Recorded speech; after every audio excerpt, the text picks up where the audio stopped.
নমস্কার বন্ধুরা, জয়াস কিচেনে আপনাদের জানাই অনেক অনেক স্বাগত আর অনেক অনেক ভালোবাসা। আপনারা কেমন আছেন? আশা করি সবাই ভালো আছেন, আমরাও ভালো আছি। আজকের আমি খুবই মুখরোচক একটা রেসিপি নিয়ে এসে আপনাদের সামনে চলে এলাম। বানাবো এগ চিকেন মোগলাই আর সঙ্গে তরকারি। খেতে অসাধারণ হয়েছিল বন্ধুরা। এইভাবে বাড়িতে একবার হলেও বানিয়ে দেখতে পারেন। সম্পূর্ণ ঘরোয়া পদ্ধতিতে ঘরে থাকা কিছু উপকরণ দিয়েই বানিয়েছি। ভিডিওটা সম্পূর্ণ দেখার অনুরোধ রইল। আশা করি আপনাদের ভালো লাগবে। যদি ভালো লেগে থাকে তাহলে ইউটিউব থেকে দেখলে চ্যানেলটিকে সাবস্ক্রাইব করে পাশে থাকা বেল আইকনটি প্রেস করে দেবেন, আর ফেসবুক থেকে দেখলে পেজটাকে ফলো করে আমার পাশে থাকবেন। তাহলে চলুন রেসিপিটা শুরু করা যাক। এগ চিকেন মোগলাই বানানোর জন্য এখানে আমি ময়দাটা প্রথমে মেখে নেব। তার জন্য আমি এখানে একটা বড় পাত্র নিয়ে নিয়েছি, তার মধ্যে নিয়ে নিয়েছি ছোটো বাটির 2 বাটি ময়দা, দিয়ে দিলাম স্বাদ মতো লবণ। এবারে দিয়ে দেব সাদা তেল। এখানে আমি বড় চামচের 2 চামচের মতো সাদা তেল দিয়ে দিলাম। এই সাদা তেলটা একটু বেশি পরিমাণে দিলে মুচমুচে হয়, মুচমুচে ভাবটা বেশি হবে। এবারে সমস্ত উপকরণ ভালো করে মিশিয়ে নিয়ে ময়ম দিয়ে নেব। ভালো করে সমস্ত উপকরণ মিশিয়ে নিয়ে ভালো করে ময়মটা দিতে হবে। তো বন্ধুরা, এই রকমভাবে পারফেক্ট ময়ম যদি হয় তাহলে মোগলাইয়ের যে পরোটাটা বেশ মুচমুচে হবে আর খাস্তা হবে। ঠিক এই রকম বানাতে হবে। এবার অল্প অল্প জল দিয়ে একটা ডো বানিয়ে নেব। অল্প অল্প জল দিয়ে আমি একটা সফট ডো বানিয়ে নিয়েছি। দেখুন বন্ধুরা কতটা নরম হয়েছে। এইবারে অল্প একটু সাদা তেল ওপর থেকে দিয়ে ভালো করে ডোটার মধ্যে মাখিয়ে নিয়ে একটা চাপা দিয়ে প্রায় 1 ঘন্টার মতো আমি রেখে দেব। ততক্ষণে আমি যে মোগলাইয়ের যে তরকারিটা সেটা রেডি করে নেব। আলুর তরকারিটা বানানোর জন্য গ্যাসের ওপর একটা কড়া বসিয়ে দিলাম। কড়াতে বেশ কিছুটা সর্ষের তেল দিয়ে দিলাম। তেলটা গরম হয়ে এসেছে হালকা। এবারে দিয়ে দিলাম 1 চামচ গুঁড়ো হলুদ ছোটো চামচের, আর দিয়ে দিলাম অল্প একটু লবণ। এবারে দিয়ে দেব আলু। প্রথমে আলুগুলো ভেজে নেব।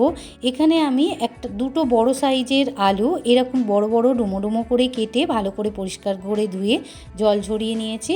আলুগুলো দিয়ে তেলের মধ্যে ভালো করে নাড়াচাড়া করে ভালো করে লাল লাল করে ভেজে নিতে হবে। আলুটা লাল লাল করে ভেজে আমি একটা পাত্রে তুলে নিয়েছি। এবারে ওই তেলের মধ্যে একটা পেস্ট বানিয়ে রেখেছিলাম, সেটা দিয়ে দিলাম। এখানে আমি একটা বড় সাইজের পেঁয়াজ, 8 থেকে 10টা রসুনের কোয়া, 4টে কাঁচা লঙ্কা আর একটা মিডিয়াম সাইজের টমেটো একসঙ্গে পেস্ট করে রেখেছিলাম, সেটা দিয়ে দিলাম। দিয়ে ভালো করে কষিয়ে নেব। এবারে ওতে দিয়ে দিলাম ছোটো চামচের 1/2 চামচের একটু বেশি আদা বাটা, দিয়ে ভালো করে মিশিয়ে বেশ কিছুক্ষণ ধরে একটু ভাজাভাজি করে নিতে হবে, যাতে এই আদা পেঁয়াজ রসুন এগুলোর কাঁচা গন্ধটা ছেড়ে যায়। আদা পেঁয়াজ রসুন কাঁচা লঙ্কা আর টমেটো ভালো করে ভাজাভাজি করে নিয়েছি। এবারে দিয়ে দেব মশলা। এখানে আমি ছোটো চামচের 1/2 চামচ গুঁড়ো হলুদ দিয়ে দিলাম, আর দিয়ে দিলাম ছোটো চামচের 1/2 চামচ গুঁড়ো লঙ্কা, ঝাল লঙ্কার গুঁড়ো, ঝালটা আপনারা বুঝে দেবেন, আর দিয়ে দিলাম স্বাদ মতো লবণ। মশলাটা দিয়ে ভালো করে মিশিয়ে নিয়ে বেশ কিছুক্ষণ ধরে কষিয়ে নিতে হবে। দিয়ে দিলাম অল্প একটু জল, যাতে মশলাটা কষার সময় তলায় পুড়ে না যায়, তার জন্য অল্প একটু জল দিয়ে দিলাম। এবার মশলাটাকে তেল ছাড়া অবধি কষিয়ে নেব। মশলাটা ভালো করে কষানো হয়ে গিয়েছে আর মশলা থেকে বেশ তেলও ছেড়ে দিয়েছে। এবারে আমি আগে থাকতে যে ভেজে রেখেছিলাম আলুগুলো, সেই ভাজা আলুগুলো দিয়ে দিলাম। দিয়ে মশলার সঙ্গে ভালো করে মিশিয়ে নিয়ে আরও 2 মিনিট কষিয়ে নেব। মশলার সঙ্গে আলুটা 2 মিনিট কষিয়ে নিয়েছি। এবারে পরিমাণ মতো জল দিয়ে দেব।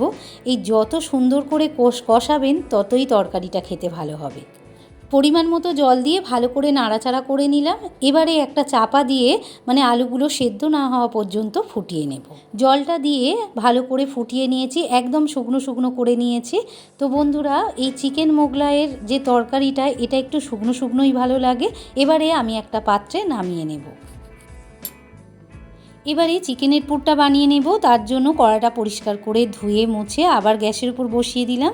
দিয়ে দিলাম বড় চামচের 1 চামচ সর্ষের তেল, আর দিয়ে দিলাম আমি একটু পেস্ট করে রেখেছিলাম আগে থাকতে আদা পেঁয়াজ রসুন কাঁচা লঙ্কা আর টমেটো, সেই পেস্টটা দিয়ে দিলাম। দিয়ে একটু ভাজাভাজি করে নেব। ভালো করে ভাজাভাজি করে নিয়েছি। এবারে দিয়ে দিলাম ছোটো চামচের 1/2 চামচ গুঁড়ো হলুদ, দিয়ে দিলাম গুঁড়ো লঙ্কা অল্প একটু, ঝালটা আপনারা বুঝে দেবেন, আর দিয়ে দিলাম স্বাদ মতো লবণ। মশলাটা ভালো করে কষানো হয়ে গিয়েছে আর মশলা থেকে বেশ সুন্দর তেলও ছেড়ে দিয়েছে। এবারে দিয়ে দেব চিকেনটা। এখানে আমি প্রায় 200 গ্রামের মতো চিকেন একদম ছোট্ট ছোট্ট করে কেটে রেখেছিলাম, কেটে ভালো করে পরিষ্কার করে ধুয়ে আর জলটা ঝরিয়ে রেখেছিলাম। এবার চিকেনটাকে মশলার মধ্যে দিয়ে দিলাম, দিয়ে মশলার সঙ্গে মিশিয়ে ভালো করে কষিয়ে নিতে হবে যতক্ষণ চিকেন থেকে তেল ছেড়ে না দিচ্ছে।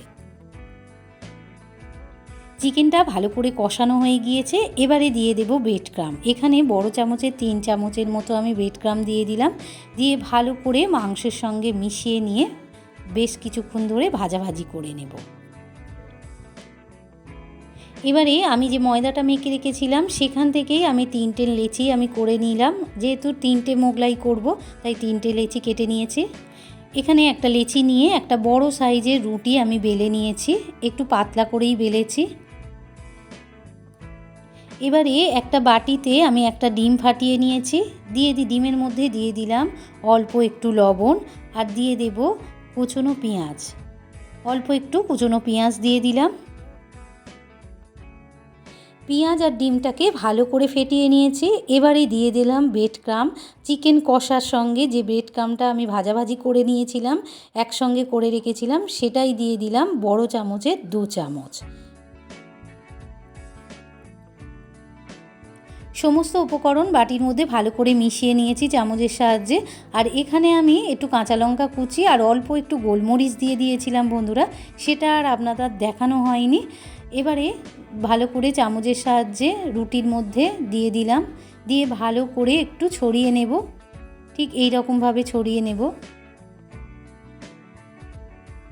তো বন্ধুরা, এটা তো খেতে ভীষণ ভালো লাগে। আপনারা রেস্টুরেন্টে বারবার না পোড়া তেলে না খেয়ে এই রকমভাবে বাড়িতে যদি একবার বাচ্চাদের বানিয়ে দেন, তারা খুব আনন্দ করে খাবে।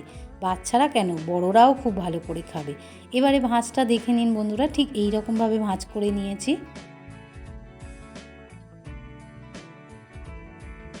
দু সাইড থেকে প্রথমে ভাঁজ করে নিলাম, তারপরে অপর 2 সাইডও ভালো করে ভাঁজ করে নিলাম। ঠিক এই রকমভাবে আমি বানিয়ে নিলাম। একটু তুলে আপনাদের দেখিয়ে দিচ্ছি, দেখুন বন্ধুরা, আমার একটা মোগলাই বানানো হয়ে গিয়েছে। এরকমভাবে আরও 2টো বানিয়ে নেব। গ্যাসের উপর আমি একটা চাটু বসিয়ে বেশ কিছুটা সাদা তেল দিয়ে দিয়েছি, তেলটা গরম হয়ে গিয়েছে। এবারে আমি মোগলাইটা দিয়ে দিলাম, দিয়ে উল্টে পাল্টে লাল লাল করে ভেজে নেব। মোগলাইয়ের এক সাইড ভাজা হয়ে গিয়েছে। এবারে উল্টে দিয়ে আস্তে আস্তে উল্টে দিয়ে আমি অপর সাইডটাও লাল লাল করে ভেজে নেব। দেখুন বন্ধুরা, আমার একটা মোগলাই একদম কমপ্লিট হয়ে গিয়েছে। আর মোগলাইটা ভাজার সময় গ্যাসের ফ্লেমটাকে একটু লো করে রাখবেন, না হলে কাঁচা থেকে যাবে ভেতরে। একটা মোগলাই আমার একদম রেডি হয়ে গিয়েছে বন্ধুরা। আরও 2টো মোগলাই আমি পরে বানাবো, কেননা এই মোগলাই দেখে দাদার খুব খিদে বেড়ে গেছে। আগে দাদাকে সার্ভ করে দিই, তারপরেই আমাদের 2টো মোগলাই রেডি করব। দেখুন বন্ধুরা, আমি একটু কেটে দেখিয়ে দিচ্ছি। দেখুন বন্ধুরা, আমি একটা কেটে দেখাচ্ছি। ওপরটা যেরকম মুচমুচে খাস্তা হয়েছে আর ভেতরটাও তেমনি খুব সুন্দর হয়েছে, ভালোভাবেই কুক হয়েছে। আরও একটা মোগলাই আমার বানানো হয়ে গিয়েছে। দেখুন বন্ধুরা, কেটে দেখিয়ে দিচ্ছি কতটা মুচমুচে হয়েছে আর খাস্তা হয়েছে। খেতে অসাধারণ হয়েছিল। আলুর তরকারিটাও দারুণ হয়েছে। রেসিপিটা যদি ভালো লেগে থাকে তাহলে আমার চ্যানেলটিকে লাইক আর বেশি বেশি করে শেয়ার করে দেবেন। আর কমেন্টে জানাতে ভুলবেন না যেন আপনাদের কেমন লাগলো। আপনারা ভালো থাকুন, সুস্থ থাকুন।